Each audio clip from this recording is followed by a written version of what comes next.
okay? He said, so if you're going to lift immense loads, you do not do it rotationally, okay? It's not a twist or torque, it's a push force. So the outriggers have to push. If it's lifting, here a few months ago they lifted some reactor heads at Valero. They lifted all 4 coke drum heads at one time. Weighed about 3.5 million pounds. Well, they pretty much had to have about 3.5 million plus pounds pushed in the earth to make that happen. And what happens is when on the end of the cable that's got the 3.5 million pounds, that force goes through the rig and equalizes out in the earth. So therefore the rig is under, while a lot of stress, not a lot of stress, all right? Because the cable, if you're going to sacrifice anything, you sacrifice the cable, okay? It's got some give in it, like your ligaments and tendons do. What moves the crane is the motor from this location to that location. What swings the boom is the motor, your muscles. So what moves my bones is my muscles. When I say move, it holds them still. It doesn't hold them still. It gets them in motion. While there's ligaments attached to bone and muscle. But what attaches your muscle to a bone are ligaments and tendons, and you can read up on all that. So, but all the muscle it's in the middle. It's the power source for the ligament or the tendon. One's muscle, one's muscle to bone. So that's just a holding spot for power. That's all it is. That goes through the ligament and tendon to make the mechanical action happen. So an understanding of there's an engine on the cherry picker for it to move locations. There's one for it to turn on itself. There's one for it to lift, okay? So there's a lot of functions of the engine or the power source, but in the end, it's all it is to get something in motion for the cable that's putting stress on the drum, that's putting stress on the boom, that the boom, the way it's assembled on the body, stresses down into the outriggers. So the metal structure, the hard structure, is designed to let the stress go through it and go into the ground. The muscle structure is how it moves it, but at the moment of impact, at the moment of truth, the moment you go and hit that golf ball, you better have a bone taking that force, all right?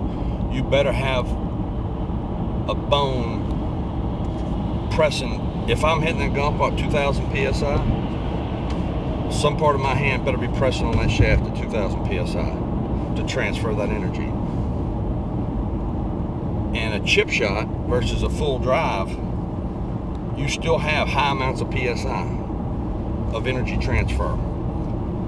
But if I'm not accelerating, then my PSI starts dropping. If I'm decelerating, PSI starts dropping. Well, in a rig, it moves slow, but it's accelerating slow up and it's accelerating slow down. Because you don't want fast acceleration because of the amounts of weight. The key to lifting an object up safely and lifting is speed. Right, it's like a constant acceleration. Right. The key to hitting anything is speed. Or running uphill. It's a constant speed. Acceleration. Yeah. Speed. Everything. The key to everything is speed. Okay. What did Ted Williams say? The key to hitting is about speed, not weight or mass. Okay? And no one believes that. No. But Ted Williams said it. Right. And who can argue with Ted Williams? That's right. Exactly. Who would argue that? Well, you got to look at it this way. Hogan wouldn't talk to him. Why'd Hogan go talk to him? Because he said something that Hogan never heard before. Ted Williams said something that nobody ever said before. Ted Williams took the time to go understand what is the key to hitting. And that's the thing. We're talking about observation, and we're talking about men in history.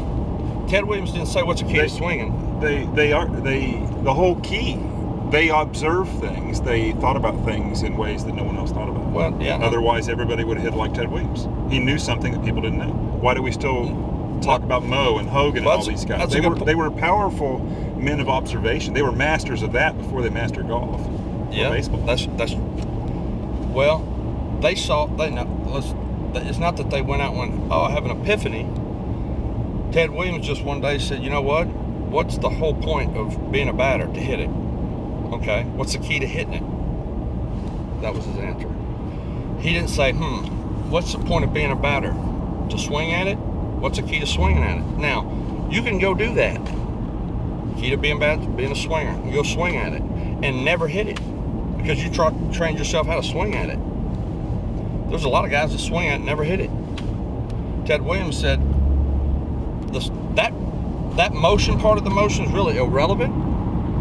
I need to know how to get this thing on that ball every time he throws it at me, because I'll be damned if I'm going to let that pitcher beat me. I'll be damned if I'm going to stand up there as a hitter and go walk up, miss it, go to the dugout. At that point, you're an observer. If you go up there, whiff, whiff, whiff, you ain't a hitter, you ain't a swinger, you're a guy observing a guy kicking your ass with a fastball. Okay?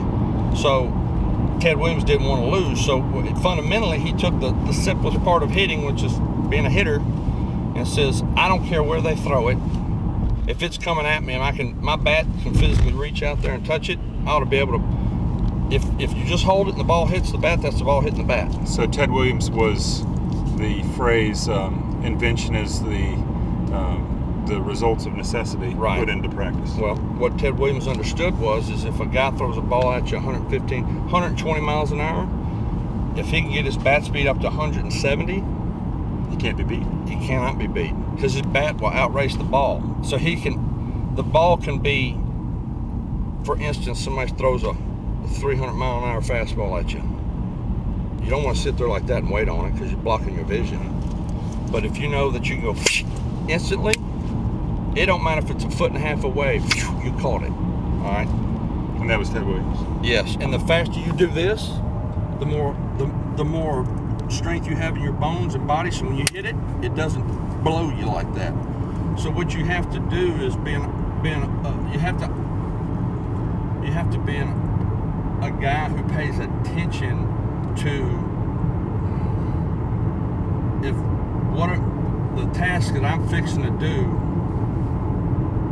And you only have to do this on whatever you shoot 3 or 4 times to prove yourself that when you do anything, just understand how do I do this efficiently, and if I got to do this all day, not wear out in 5 minutes, and then once I wear out, my physical body starts getting on it. This hurts, so I'm gonna move over here. I'm gonna hurt, and I'm start tearing myself up, my own structural self up. Well, number one is, what's the best way to set my outriggers?